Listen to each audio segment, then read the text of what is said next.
તે જ સમજવું છે. બે લોકો એકબીજાને સમજે, એકબીજાની જરૂરિયાત સમજે, એકબીજાના ગમા અણગમા સમજે, એકબીજાના સુખની જરૂરિયાત સમજે. આમાં શરીર પણ બહુ અગત્યનું છે. ઋતુના સુખ એટલે શરીર પણ.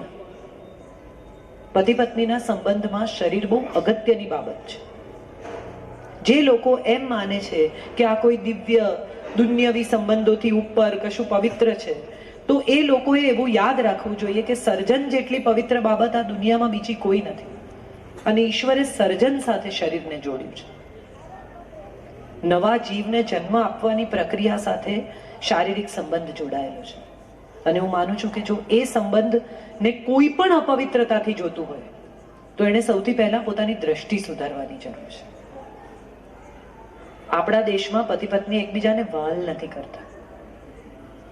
દીકરાની સામે, દીકરીની સામે, યુવાન બાળકની સામે મા બાપ એકબીજાનો હાથ પકડતા અસભ્યતાનો અનુભવ કરે છે. એટલે આપણા બાળકને એવું સમજાય છે ઇવેન્ચ્યુઅલી કે મારા મા બાપના સંબંધો એ બંધ બારણે જીવાતા સંબંધો છે. એમને વહાલ નથી, એમની વચ્ચે માત્ર શરીરનો સંબંધ છે. એકબીજાને પ્રેમ કરવો, એકબીજાના ખભે હાથ મૂકો, એકબીજા સાથે ખુલીને વર્તવું, એકબીજાને ચાહવા. કેમ એવું ન સમજાય આપણા સંતાનને કે મારા માતા પિતા વચ્ચે અખૂટ સ્નેહ છે, મારા માતા પિતા એકબીજાને બહુ ચાહે છે, બહુ જ પ્રેમ કરે છે એકબીજાને. અને જો આ આવશે, આ સમજ આવશે, તો સ્નેહ આપોઆપ આવી જશે. કારણ કે તમે જેને પ્રેમ કરો છો એના પર તમને વિશ્વાસ હોય કે ન હોય, પણ જેના પર તમને વિશ્વાસ છે એના માટે પ્રેમ થઈ જ જવાનો છે. આ બહુ અગત્યની બાબત છે. જ્યારે સ્નેહ દાખલ થાય છે ત્યારે હું પ્રેમ નથી કહેતી, હું પ્રણય નથી કહેતી, હું સ્નેહ કહું છું. બહુ અદ્ભુત વસ્તુ છે.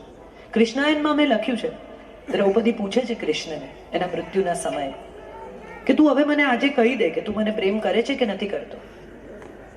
This is my time to know because you will die now.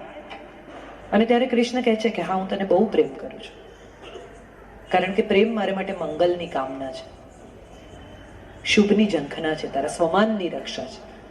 મારા માટે પ્રેમ એ એક છત નીચે રહેવું નથી. મારા માટે પ્રેમ એ તારી સાથે તારી આસપાસની દુનિયાને સુધારતા જવું છે. અને જો એ પ્રેમ છે તો એ પ્રેમ બે જણાએ એકબીજાને કરવાનો છે.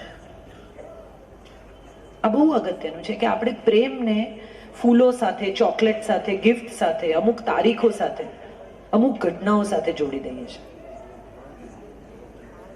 પત્ની બીમાર હોય અને પતિને ખાવાની ઈચ્છા ન થાય, એ પણ પ્રેમ જ છે. એને કહેતા નથી આવડતું આઈ લવ યુ. પોતાને માટે ગાડી ન ખરીદે અને પત્ની માટે હીરા ખરીદે, એ પ્રેમ જ છે. એને કહેતા નથી આવડતું આઈ લવ યુ. શબ્દોમાં નથી કહેતો એ પતિ પ્રેમ નથી કરતો એવું માનનારી તમામ પત્ની મૂર્ખ છે. જે શબ્દોમાં કહે છે એ જ પ્રેમ કરે છે એવું માનનારા પણ મૂર્ખ છે. જે વ્યક્ત નથી થતું, જેને શબ્દનું સ્વરૂપ નથી, એ પ્રેમ નથી. તો આપણે ઈશ્વરની સામે જઈને રોજ હાથ જોડીએ છીએ, શું છે?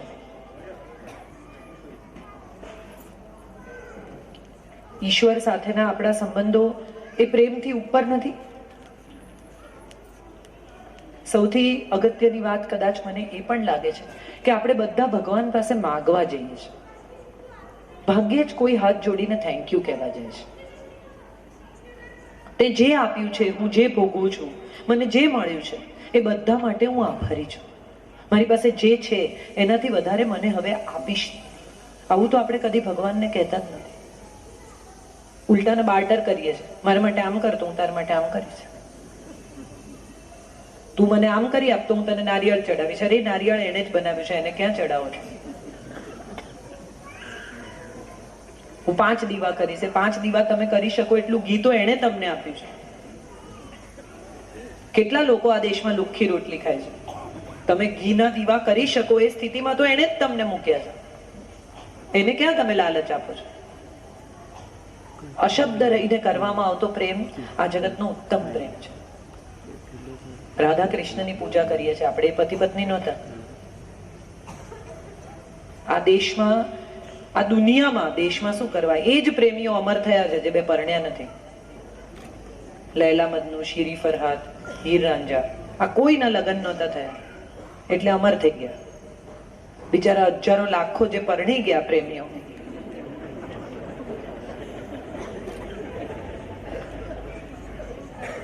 એ બિચારાને અમર થવાનો ચાન્સ ગયો. એટલે હજી પણ જો તમને એમ લાગતું હોય કે તમે કોઈના પ્રેમમાં છો ને તમારે અમર થવું છે તો પરણતા નહીં. એક છોકરો ને એક છોકરી, બે જણા દરિયા કિનારે બેઠા હતા. એટલે છોકરીએ કહ્યું કે આપણે એમ કે 2 વર્ષથી સાથે ફરીએ છીએ, હવે તને નથી લાગતું કે આપણે પરણી જવું જોઈએ? એટલે છોકરાએ કહ્યું કે લાગે તો છે, પણ આપણને પરણશે કોણ?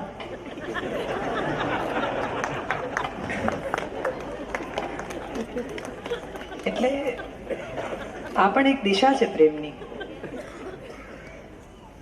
મુકુલ ચોકસીનો એક બહુ સરસ શેર છે. કિસ્સો કેવો સરસ મજાનો છે, કિસ્સો કેવો સરસ મજાનો છે, 2 જણ સુખી થયાનો છે. પલ્લુ તારી તરફ નમ્યાનો તને, પલ્લુ તારી તરફ નમ્યાનો તને, મને આનંદ ઊંચે ગયાનો છે. એક પતિ પત્ની ઝઘડતા હતા રાત્રે. 1:30 વાગ્યો ઘડિયાળમાં.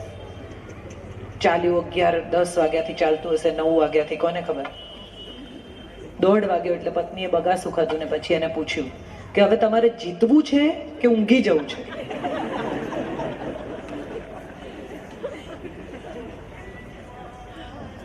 આ પણ લગ્નના પાસા છે. અત્યારે આપણે આ બધા વિશે હસી શકીએ છીએ, પણ વિચારી જુઓ કે આ જ પાસા વિશે આપણે કેટલા દુઃખી થતા હોઈએ છીએ. આ જ બધી બાબતો વિશે આંખમાં પાણી આવી જતા હોય છે. આ જ બધી બાબતો વિશે કેટલું પેન થતું હોય છે. દુનિયાની દરેક બાબતને હસી શકાય તો કેટલી સાદી બની જાય. જે વાત વિશે આપણે એને રાઈનો પર્વત બનાવીને બેનપણીને, મમ્મીને, સગાવાલાને ફોન કરીને કે પછી તો બોલો આવું થયું, એને વિશે ત્રીજા માણસને ઇન્વોલ્વ કરવાની જગ્યા જ ક્યાં છે? સપ્તપદીના 7 વચન તમે એકબીજાને આપ્યા છે, એમાં ત્રીજા માણસ ક્યાં હતા જ નહીં. ન્યાયાધીશની જરૂર ક્યાં પડે છે લગ્નમાં? 2 લોકો જ એકબીજા સાથે જોડાય છે, 2 લોકો જ એકબીજા સાથે જીવે છે, અને 2 લોકો જ એકબીજાની સાથે જીવવાનું નક્કી કરીને એકબીજાની સાથે ઘરડા થાય છે. ત્રીજા માણસને જેણે પોતાના લગ્નમાં ઇન્વોલ્વ કર્યો ને, એણે એવું માની લેવાનું કે આ ત્રીજી વ્યક્તિ મારા લગ્નને પોતાની સમજથી ચલાવશે. કારણ કે ત્રીજી વ્યક્તિ પાસે પોતાનો અનુભવ છે. માણસ એટલે શું? એને થયેલો અનુભવ અને એમાંથી જન્મેલું જ્ઞાન. મને અનુભવ થયો કે આજની ટ્રેન લેટ છે, હું 11:30 ને બદલે 12:30 આવી, એટલે મેં ગાંઠ વાળી કે આ ટ્રેનમાં આવવું નહીં. તો આ મારો અનુભવ છે ને એમાંથી જન્મેલું મારું જ્ઞાન છે. બાકીના બધા લોકોને કદાચ એવો અનુભવ થયો હોય કે આનાથી બેસ્ટ કોઈ ટ્રેન નથી, તો એ એનું જ્ઞાન છે. એટલે સ્નેહ પછી આવે છે સૌથી અગત્યની વાત, અને એ છે સન્માન. પતિ પત્ની એકબીજાનું સન્માન કરે બહુ જરૂરી છે. મજાક થાય ત્યાં સુધી બરાબર છે, પણ એની બહાર નીકળીને જ્યારે એકબીજાને રિડિક્યુલ કરવાની વાત આવે છે ત્યારે એ સંતાનો પણ શીખે છે. માને રિડિક્યુલ કરતા પિતા કે પિતાને રિડિક્યુલ કરતી માં એ બાળકને હંમેશા તોછડું, તુંડ મિજાજી અને વિદ્રોહી બનાવે છે. કારણ કે એને એવું સમજાઈ જાય છે કે આ ઘરમાં 2 પક્ષ છે, અને મારે જે જોઈતું હશે એ આ બંને પક્ષ તરફથી મને વારાફરતી મળી જશે. એક ના પાડે ને એક હા પાડે, એક વઢે ને બીજું વકીલાત કરે. આ સ્થિતિમાં જ્યારે સંતાનો આવે છે ત્યારે એને સમજાઈ જાય છે કે આ બેની વચ્ચેથી મારે મારો રસ્તો કેવી રીતે કાઢી લેવાનો છે. આપણે આપણા બાળકને જાણી જોઈને આપણી વચ્ચેની તિરાડ બતાવીને એવું શીખવીએ છીએ કે અહીંથી રસ્તો ખુલે છે. અને સૌથી છેલ્લી અને સૌથી મહત્વની વાત છે એ છે એકબીજાનો સાથ.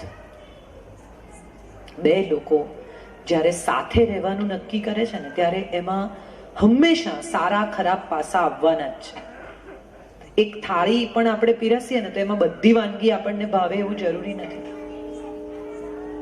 આપણને જે ભાવે આપણે ચૂઝ કરતા જઈએ છીએ ને એ વસ્તુ બીજી વાર લઈએ છીએ. પેલી પહેલી વાર પીરસાયેલી વસ્તુને આપણે કાં તો ખાઈ જઈએ છીએ ને કાં તો છોડી દઈએ છીએ. લગ્ન પણ આવું જ છે. સાથ બહુ અગત્યનો છે. બાકી બધું તૂટી શકે, છૂટી શકે, ભૂલાઈ શકે, પણ સાથ ન છૂટવો જોઈએ. જે પત્ની આજે ફોન કરીને એવું પૂછે છે ને કે કેટલા વાગે આવશો, એ ફોન જે દિવસે આવતો બંધ થઈ જાય ને ત્યારે એનું મૂલ્ય થાય. એટલી બધી રાહ જોવાની જરૂર નથી. અથવા જે પતિ આપણે ફોન ન ઉપાડીએ અને ગુસ્સો કરીને એમ કે ક્યાં પર્સમાં ફોન રાખે છે, ફોન ઉપાડતી નથી, એ ફોન કરવાનું બંધ કરી દે અથવા એનો ફોન આવતો બંધ થઈ જાય ત્યાં સુધી રાહ જોવાની જરૂર નથી.